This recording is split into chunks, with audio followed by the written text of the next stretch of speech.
မနေ့က26နှစ်ညအပွဲမှာတရုတ်ဖိုက်တာကိုနိုင်ယူခဲ့တဲ့ကျွန်တော်တို့မြန်မာဖိုက်တာနေလာအောင်ရဲ့ပွဲကိုတူတူပြင်လည်ကြည့်ရှုရမှာဗျဒီဘောင်းမီအပြလက်ရပြနဲ့ကတော့ဒါကျွန်တော်တို့မြန်မာဖိုက်တာနေလာအောင်ဖြစ်ပါတယ်ဘောင်းမီနီလက်အနီနဲ့တော့ဒါတရုတ်ဖိုက်တာဖြစ်ပါတယ်မှွေထိုင်းပွဲပါ3မိနစ်တုံးကြည့်ပွဲဖြစ်ပါတယ်62 kg တန်းမှာကစားခဲ့တဲ့ပွဲဖြစ်ပါတယ်ဗျဒါတော့ပထမခြေပါ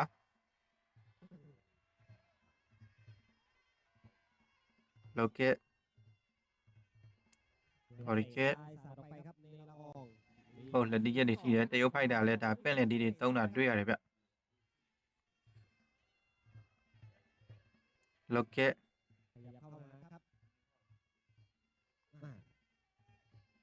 ดูครับเกี่ยวคอไว้ครับในละอองจานไปทุนครับจับแยกครับဒီရန်နိုင်စပေါ့မှာလည်းဒါနေလာအောင်25ရက်နေ့ကစားသွားခဲ့တဲ့နိုင်ပွဲတစ်ပွဲကိုတင်ပေးမှဖြစ်တဲ့အတွက်ရန်နိုင်စပေါ့မှာလည်းတွားရောက်ကြည့်ရှုဖို့ပြောဆိုချင်ပါတယ်နေလာအောင်ကဒါရက်ချပြီးတော့ကစားသွားတာပါ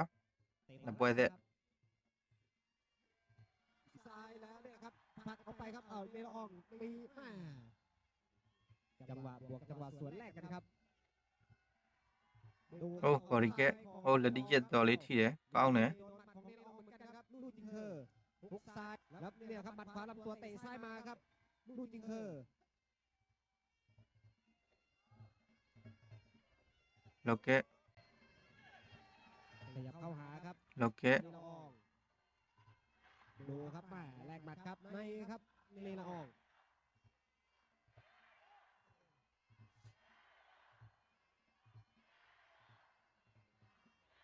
มีถีบซ้ายครับในละอองแล้วเนี่ยครับหมัดขวาဟုတ်လက်တီးရက်ထိတယ်การไปทูลสับยกไปครับ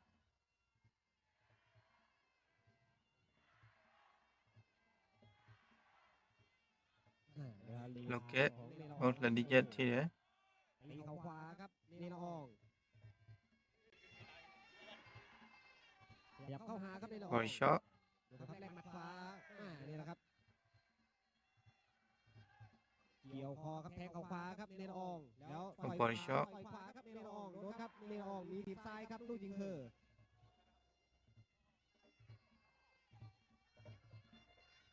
ဟော်ရီရှော့ตัวครับในละอองပေါ်ရီနိုင်ပြီးကစားတော့တွေ့ရတယ်ပထမချိန်မှာတော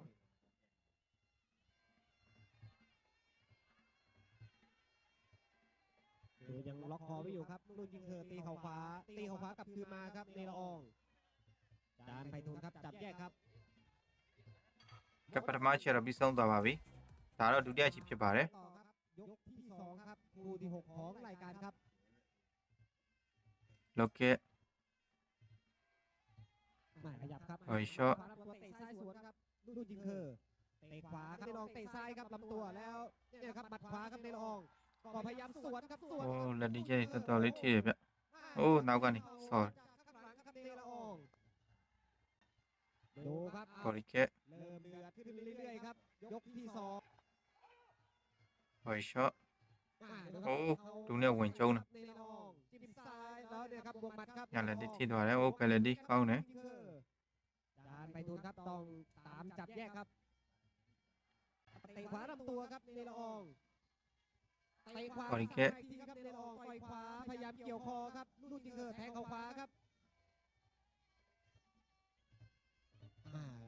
ดูครับ โอ้แพ้ထိသွားတော့ပေါ်ထိသွားနေတယ်နည်းနည်းလေး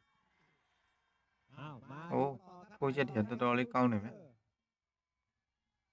ขยับครับในลองเตะขวาครับ โอ้လက်တီးထိုးချက်တော်တော်လေးထိတယ် ขวาลำตัวต่อยขวาครับในลองพยายามสวนหมัดครับแต่ว่ายังสวนไม่เข้าครับ တရုတ်ဖိုက်တာမျက်နှာကြီးကိုခါထွက်သွားတယ်ဗျ ก่อนครับลูกยิงเธอจานไพฑูรย์ครับจับแยกครับ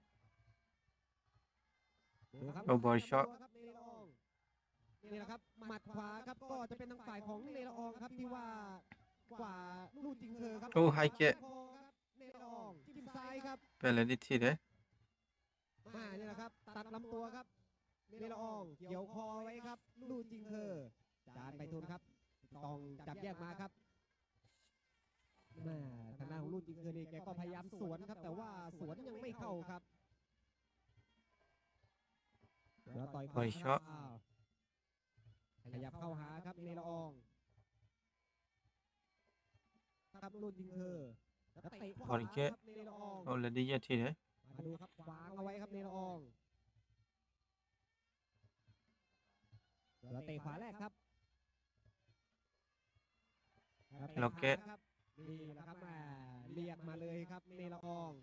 တရုတ်ဖိုက်တာနောက်ဆုတ်သွားလို့လာနေလောက်အောင်ကွန်းလဲခေါ်ပြီးထိုးနေဗျ โดนหมัดเลยนะครับหมดยกที่สองครับ ကဲဒုတိယချီတော့ပြီးဆုံးသွားပါပြီဒါတော့နောက်ဆုံးချီတက်တရက်ချီဖြစ်ပါတယ် ยกสุดท้ายครับใครจะอยู่ใครจะไปครับมาดูครับ โอเค นะครับขยับครับเนละอองแล้วเนี่ยนะ บริเกะ เอาแรกมาซ้ายเอาโดนหมัดขวาของลูกจิงเกอร์ครับเนละอองตีเข่าขวาครับเนละอองขยับใหม่ บอยช็อต ตัดลำตัวครับเนละออง บริเกะ ซ้ายครับเนละอองขยับเข้าหาเตะขวา โอ ไว้ เค โดนแข้งซ้ายของเนละอองครับลูกจิงเกอร์เนี่ยครับต่อยขวาครับลูกจิงเกอร์เดี๋ยวเตะข บ วา ริเกะ ครับเนละอองยิ้มซ้ายดักไว้เตะขวาครับเนละอองเตะขวาลำตัวครับแล้วต่อยซ้ายครับเนละอองเอาเตะขวาแรกแต่ว่าเนละอองนี่มีหมัดขวาเสริมครับจานไพฑูรย์ครับจับแยกมาขยับเข้าหาใหม่ครับเนละอองเตะขวาต่อย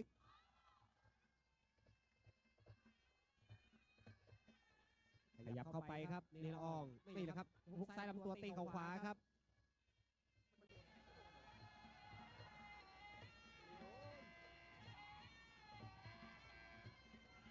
ดูครับดูครับ ဟိုးပတ်တတောင် กลับครับเนละออง ပတ်တတောင်နဲ့စော်လိုက်တယ်ဗျ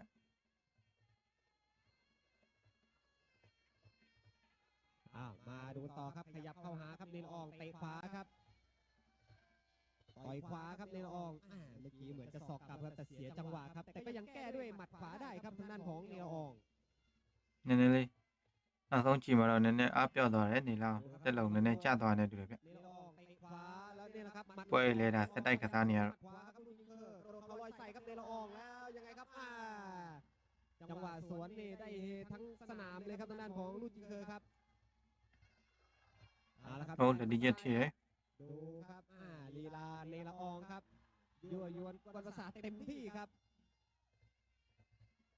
พยายามยั่วยุอารมณ์นะครับทางด้านของเนละอองดูครั ဟော เตะ ဒီချက် ขวาครับลูกยิงดูครับต่อยขวาครับลูกยิง တက်တဲ့ချီမှာတော့ဒါပြန်စီရတွေ့ရတယ်ဗျနေလောက်